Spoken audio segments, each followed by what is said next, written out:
Well, a Fox SA viewer thought she was being warned about unusual activity on her account, but the call she got wasn't from her bank. Instead, it was from scammers who eventually tricked her into giving them access to thousands of her hard-earned cash. And she's not alone. Fox SA's Darian Trotter has a scam warning in tonight's Problem Solver report.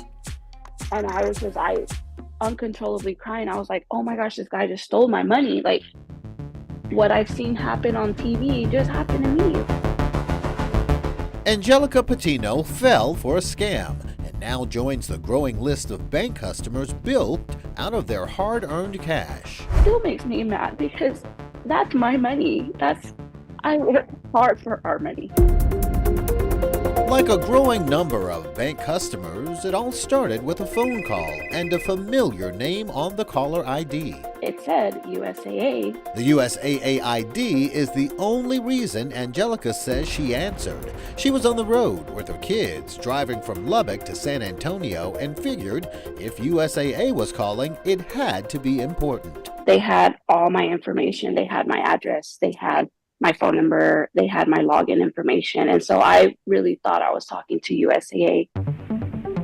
She says the person on the other line claimed to be from the fraud department, calling to warn about a string of unusual charges on her debit card. He told me there was a charge going to Target, a charge going to Best Buy, and a charge at a gas station. All of it, she says, was made up to apparently get her worked up enough to follow the caller's request to take swift action to protect her account from further fraud. We'll come back to Angelica in a moment after we go over what happened to our Yami Virhin. It said important action required. You know her and her popular tagline.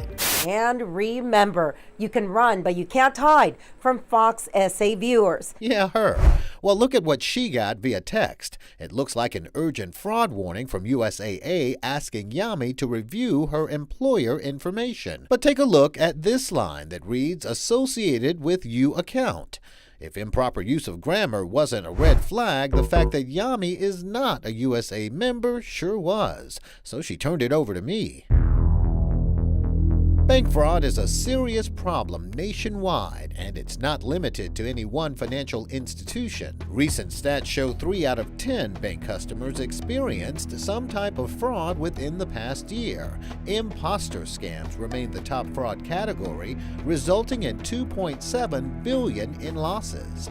It's when bad guys pretend to be from your bank's fraud department, the government, a tech support expert, or a relative in distress, which is how Angelica was targeted.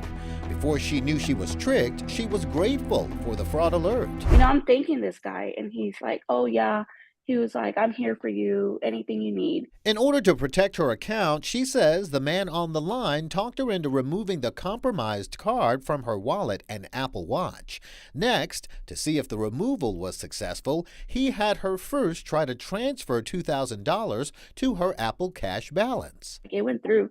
And he's like, really? It was supposed to deny it. So he had her try again, this time $1,400, and it too went through. A third transfer, though, for $900 was declined. And I said, okay, now it stopped it. He's like, okay, good, that's what we want. Next, the man had her transfer the combined $3,400.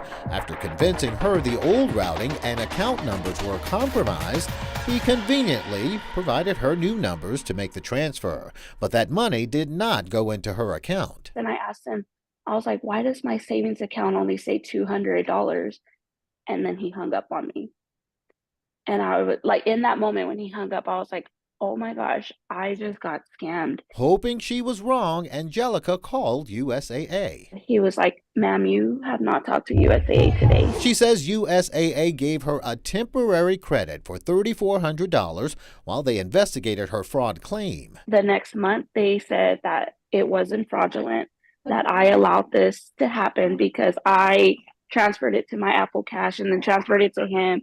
And I used my biometrics to allow all this to happen. Angelica says she tried for months to get USAA to see things her way, that she was a victim of fraud and needed USAA to refund her money.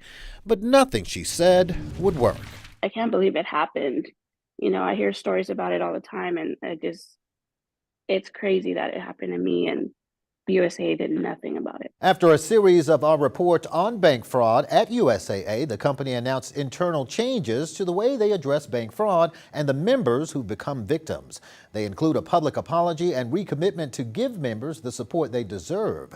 Since then, USAA has agreed to work with us by reviewing cases we submit to them. Many of those cases have been overturned and customers refunded. Angelica is now one of them.